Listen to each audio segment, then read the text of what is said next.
What's up, man? It's your boy Yaski Sunghai, and we're gonna get straight into it.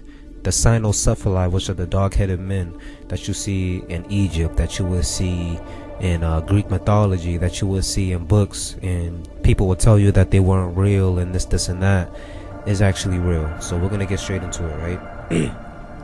One of the first known written accounts of the dog-headed men was written by Tacitus in the 5th century BC, right?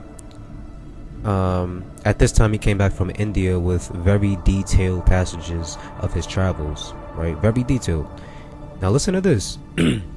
He wrote of dark-skinned, but he says swarthy, but I say dark-skinned, dark-skinned, dog-headed men and women, also saying they lived in very lofty and inaccessible mountains in India, right? He also explains that their teeth is longer than that of dogs and had very long nails. They slept on leaves and grass in very mountainous areas. They roast their meat, of course after shredding it, they roast their meat in the sun, right? They raised shepherd, but what's interesting is the richest of the Cynocephali, which are the dog-headed men, had the most shepherds, right? They also had made amber and siktakora, right, in order to send it to the king, right? The king, whether it's the king of India, king of England, you're gonna see that it's a repetitive thing with these guys. They like to give these things to the king in order to get back bread, in order to get back food, whatever have you. Something like what the monks do. They go and beg for rice in the city, and once they get that rice, they go back up to the mountains, pretty much. It's the same thing. So we're gonna get a little bit deeper, so that was Tacitus who said that. You know what I'm saying? This ain't me, this ain't somebody, this ain't a third party account. This is Tacitus written firsthand, saying that he's seen these dog-headed men, right? Tacitus also says the woman bathed monthly, and the men, besides their hands, they didn't bathe at all, right? So he's telling you about, what they ate, how they ate, what they lived, how they lived, how they showered, how they bathed. For people to say that dog-headed men are a myth, there seems to be a lot of details on their life and how they live, and this was not too long ago. So we're gonna get a little bit deeper. Now I would like to say, make sure you guys are taking notes, because these are written accounts, alright? Make sure you take your notes. Now here we go. Herodotus, right, who lived around the same time, who lived around the same century, said he went to Libya and claimed he saw many beasts, including the Cynocephali. So who knows what else he's seen there? You know what I'm saying? Who knows what else, different types of beings that he's seen that's being hidden, that we don't know about. And for our next witness of these accounts is Roman author Claudius. Make sure you look up Claudius. He's a Roman author. He found it interesting that they intelligently would take the shell off of the nut and clean it before eating it, right? He says their whole body is covered in hair, and they like to herd goat and sheep and drink the milk from the kettle, right? Who does that remind you of? Because most, especially Africans back in those days, was not drinking milk from their cows or whatnot. That was all European based at one time. Okay, so we know who was, who's the extended family members of these guys, right? It's the Caucasian man. We should know that by now. Very hairy all over the body, drinks milk from their kettle, right? Also he found it interesting that they drank wine and preferred well-seasoned food. Now we all know Claudius is Greek. I know for sure that he didn't have no well-seasoned food, okay? They wasn't really good at seasoning their food. Let's just put it like that, okay? You don't see no seasons list on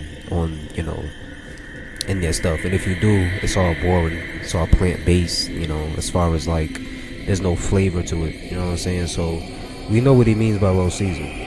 We know exactly what he means. He means herbs, yet tasting real good compared to what he's eating. So we got to put that into perspective. I'm not saying these dogs are black people. I'm not saying that.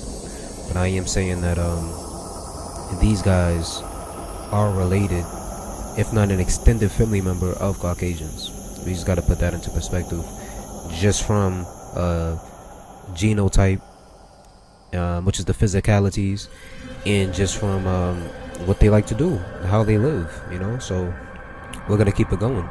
A few decades later, Alexander the Great, whom invaded India, right, claimed to have caught one of the Cynocephali, right? Again, Cynocephali, which are dog-headed men, describing them as vicious, barking, snarling beasts, right?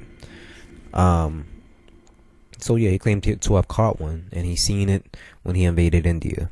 And you're gonna hear different accounts. You know, you hear different accounts from these different people, and it's all different stories. Again, it's not gonna be all the same, because people, or should I say, these Cynocephali have different, you know, groups, you know, different subgroups, just like you have different, you know, subgroups of humans and man, or mankind. So, you know, they're gonna act different according, I'm not gonna say according to geographic location, but according to, you know, how they act. You know, I don't believe all of them is gonna act the same. It's pretty much what I'm saying. So that's Alexander the Great's you know, account and seeing them, right? In Orthodox Christian history, we have Saint Christopher and Saint Andrew, who are depicted in artwork with dog heads. It was said that Saint Christopher repented and became entirely human. This is all said to be symbolic. Now, if you believe that, if you believe that, man, after all the consistencies that I just shown you, the life and how they live with the sheeps and shepherd, don't forget none of that. Don't look at this picture and be like, oh, you know, maybe it is. No, these things actually lived. When you look on the walls of Egypt, the person with the dog head actually lived. These things lived as warriors, as hunters, as all that. So let's not get it confused. They're not symbolic. Don't let them confuse you. So we're going to continue. Our next traveler is Marco Polo, right? He went on a travel to Burma off the coast of the Indian Ocean.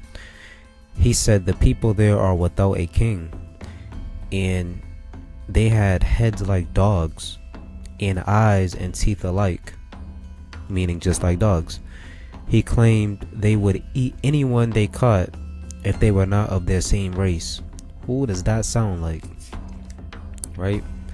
So Marco Polo's telling you, when he went to Burma off the coast of the Indian Ocean, that when he went there, he was not, you know, greeted too well, I don't think. Okay? Now, I'm going to say this. We can't believe historians when, you know, when they talk about their journeys to America and seeing other people who look just like us. But then we get scared when, you know, we hear about these consistent sights of dog-headed men, Cynocephali, right? These are famous people who people read about in schools. We can't automatically retract what they're saying about their journeys now, all because, you know, they seen dog-headed men. So it's about time we do our research, right? There is skulls that you can find in Russia, right, and in certain parts of India. They're trying to hide it, but again, if you're skilled enough, you can find it. You know, I got one right here for you. You know, so again, it's lies. Everything you see on the walls and everything, it's all BS, and they're trying to hide it from you. This is BLACKBOOKT.V. Make sure you subscribe. Peace.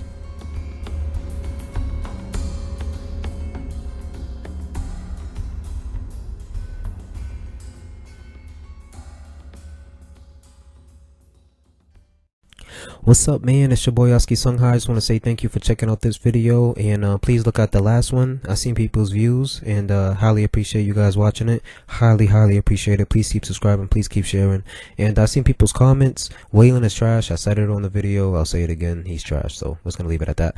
I'm gonna be breaking down more of these Holly weirdos. Please, you know, look at my last videos from 8 months ago, which is transhumanism, and you'll get a better understanding of what we'll be doing in the future. BLACKBOOKT.V. Peace.